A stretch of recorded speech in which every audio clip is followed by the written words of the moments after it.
Mes chers frères, mes chères sœurs, salam alaikum, bonjour tout le monde. J'espère que vous allez très bien.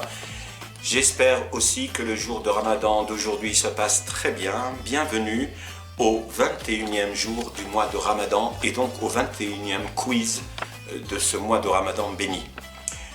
Donc, vous allez avoir droit, comme d'habitude, à deux questions. Une sur la vie du prophète et une sur le Coran. On va commencer toujours, comme d'habitude, par le Coran. Mais avant de commencer, de poser les questions d'aujourd'hui, comme d'habitude, je vous donne des réponses aux questions d'hier. Hier, nous étions le 20e jour du mois de Ramadan. Et la question sur le Coran d'hier était la suivante. Quel est le prophète dont le nom est mentionné dans le Coran plus que les autres prophètes? Il y a un prophète dont le nom est mentionné bien plus que les autres. Et je vous ai d'ailleurs donné 4 réponses possibles. J'avais mentionné Sidna Ibrahim, le prophète Moussa alayhi salam, Isa alayhi salam et Mohammed sallallahu alayhi wa sallam. Et donc la bonne réponse parmi ces 4 prophètes, celui qui est le plus mentionné, c'est le Nabi Moussa, le prophète Moussa alayhi salam. La question sur le prophète que j'ai posée hier était la suivante. Quelle nouvelle technique de guerre fut introduite dans la bataille des factions Ghazwat al-Ahzab? Et je vous ai donné 4. Il y a eu une nouvelle technique qui a été proposée au prophète et que le prophète a adoptée. Est-ce qu'il s'agit de creuser des tranchées?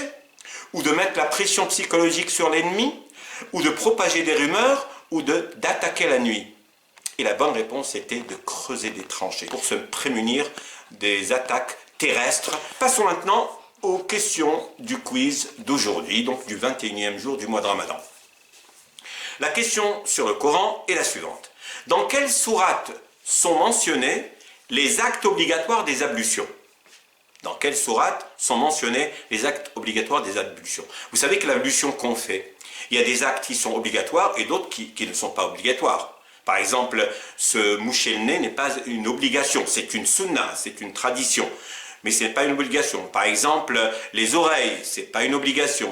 Par exemple, voilà. Donc il y a des choses qui sont obligatoires et des choses qui ne le sont pas. Le Coran a mentionné dans une des sourates suivantes exactement le nombre et qu'est-ce qu'il faut faire pour que l'ablution soit valide.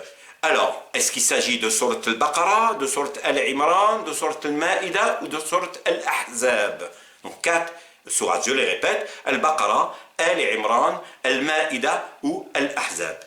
À vous de trouver la bonne réponse et je pense qu'en vous aidant de vos voisins, de vos amis, de votre famille, de faire des petites recherches, vous allez voir, ça vous allez trouver rapidement. Je compte sur votre perspicacité.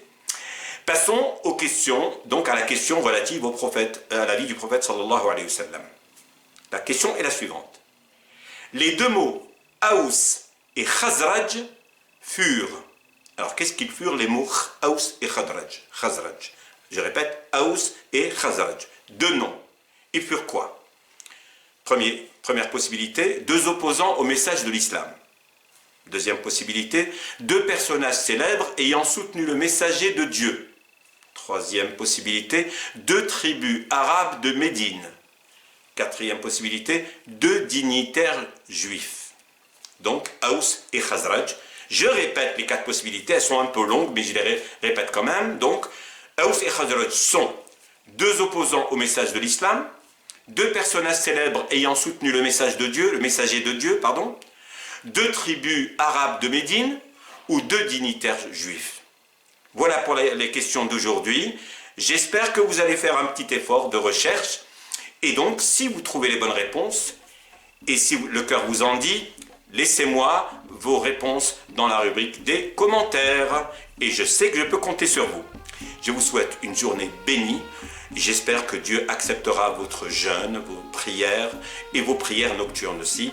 Et en attendant de vous revoir demain, toujours avec la même joie, je vous souhaite une excellente soirée. Sahav Turkum. Et à demain. Salam alaikum.